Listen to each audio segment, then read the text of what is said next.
ألا تطغوا في الميزان وأقيموا الوزن بالقسط ولا تخسروا الميزان والأرض وضعها للأنام فيها فاكهة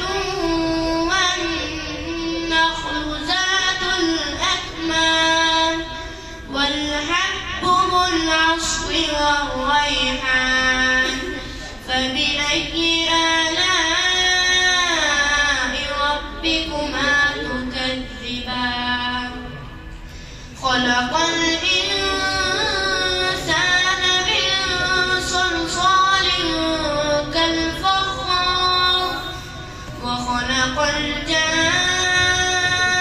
الجن من مارج من نار فبأي آلاء ربكما تكذبان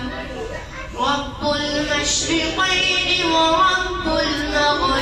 المغربين فبأي آلاء ربكما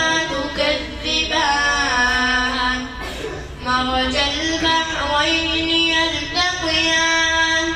بينهما برزخ لا يبغيان فبأي آلاء ربكما تكذبان يخرج منهما اللؤلؤ والمرجان فبأي آلاء ربكما تكذبان وله الجوار المنشآت في البحر كالأعلام